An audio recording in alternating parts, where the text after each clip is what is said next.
Working for Disney is a childhood dream come true for many stars in the making, until they're in, and reality peels away the glamorous facade. I was shocked myself when I found out some things. I was a little heartbroken, not gonna lie. With the spotlight often comes unseen shadows, especially for child actors, and in many cases, these shadows have a deeper shade for people of color. Zendaya's journey with Disney paints a similar picture, one where the Magic Kingdom was not as magical as it appears. Like your spirits, Skeggs. With Disney, come on. Let's face it, we've heard stories time and again from Disney alumni who have shared their less than ideal experiences, and Zendaya is no exception. This not something you wish for, this not something you ask for. But just how bad was it? Did the House of Mouse really mistreat her? And was it her skin color that made the difference? Zendaya's Disney past, despite its shadows, has shaped her into the star she is today. But why did she leave? Hold on to your seats as we delve into her journey. Ladies and gentlemen, let's hear it. Zendaya risked everything to pursue her dreams, and her parents did too. Because she had to travel all the time to audition, her father decided to quit his job as a teacher and travel with Zendaya. And unfortunately, that meant her mom had to work 2 jobs for the whole family and stay back at home. Luckily, I had parents who were like, you know what, we believe in you. And when Zendaya eventually got her first role at Disney, she had to move to Los Angeles full-time, and she and her dad had to leave her mom behind. I don't know how many people know California very well, but it was like an 8-hour drive from where I'm from to LA. So we would drive up and back during the week sometimes for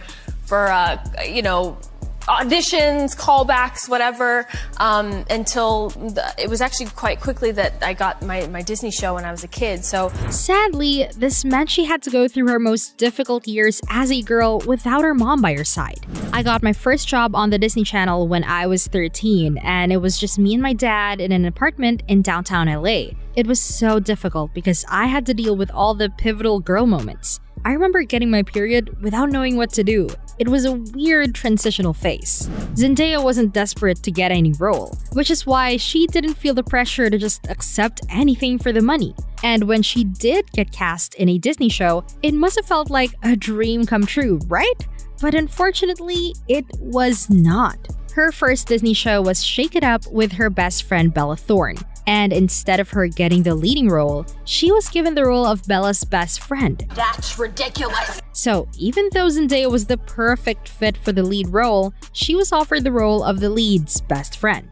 Zendaya could sing, dance, and act, but Bella got the role instead, and she couldn't even dance, which was the whole point of the show. So Bella had to take dance classes 3 times a week to get better at it. Why did Disney not just give the role to an actress who could dance and didn't need to take classes? Well, the answer is simple. Zendaya was a black girl and Bella Thorne was not. Even the fans had to agree that Zendaya was more deserving of the role. But Zendaya didn't seem to mind, since she grew to really love her character Rocky and even related to her. Although Zendaya and Bella were always trying to be friends, it was difficult since everyone was pitting them against each other. Disney was always known for being racially insensitive, and Zendaya noticed even her own publicist was racist. Once, during a shoot, Zendaya didn't like how her hair looked, and what her publicist said was shocking, to say the least. I didn't like my hair and makeup one time on a photo shoot, and my publicist told me, you should just be happy with it. They have not had a black girl on the cover since forever, Zendaya said. I don't want to hear any more, keep reading.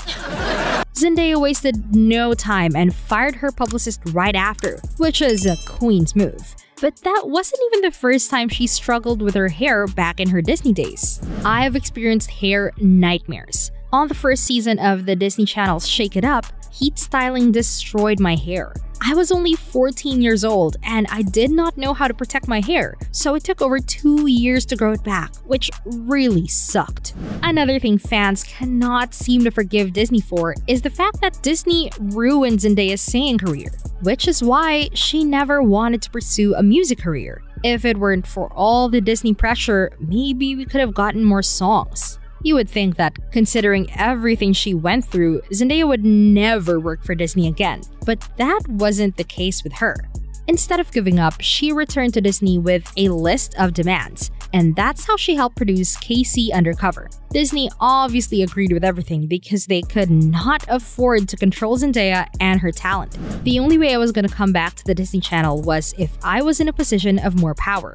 One thing that is really important to me is diversity on the channel. It is hard as a young person of a different ethnicity or background to look at the TV and not see anyone who looks like you. Representation is very important. She wanted a change to the new character that she was playing, and she said, "I wanted to make sure that she was not good at singing or acting or dancing, that she was not artistically inclined, that there are other things that a girl can be. I want her to be martial arts trained. I want her to be able to do everything that a guy can do, but I also want her to be socially awkward, not a cool kid. I want her to be normal with an extraordinary life." Fans were very appreciative of Zendaya and the show that she helped create because it felt like she brought a revolution to Disney by creating an all-black family series. Another thing that Disney did to mess up Zendaya was her relationship with her co-star Bella Thorne.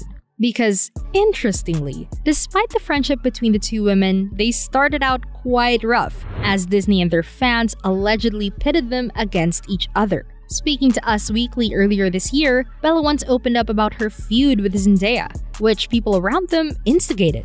"We had to deal with that so much and shake it up. It's like we said in a couple of interviews when we were younger, how in the first season we were not friends, and it took us those other 2 seasons of becoming so close." Another issue Zendaya had with Disney was the fact that they were not giving her challenging roles, which affected how people began to see her, because one time in 2015, she attended the Oscars sporting dreadlocks and an off-shoulder dress. After posting that picture, she had to make a statement about it on her Instagram because she got insulted by it. There's a fine line between what is funny and disrespectful. Someone said something about my hair at the Oscars that left me in awe. Not because I was relishing in rave outfit reviews, but because I was hit with ignorant slurs and pure disrespect. To say a woman in locks smells like patchouli oil or weed is not only a stereotype, but outrageously offensive. So after that, she decided to do roles that conveyed her values and ideals. So after filming roles like Euphoria, which helped propagate her beliefs, and acting in movies like The Greatest Showman and Spider-Man: Homecoming, which gave her the creative freedom that Disney never gave her, it makes sense that she would no longer want to return to Disney any longer. Another reason why Zendaya had to leave the world of Disney behind and forge a new path was because she felt stagnant. "I've constantly been on television shows. I felt stagnant. Not having that anymore, I'm being seen as a real actress, doing what makes me feel pushed and motivated." Well, it seems like despite everything that Zendaya had to face as a child actor on Disney, she somehow rose above it all, from racism to not being fully acknowledged. She managed to create a name for herself in Hollywood. So tell me, what are your thoughts? Please leave them in the comments.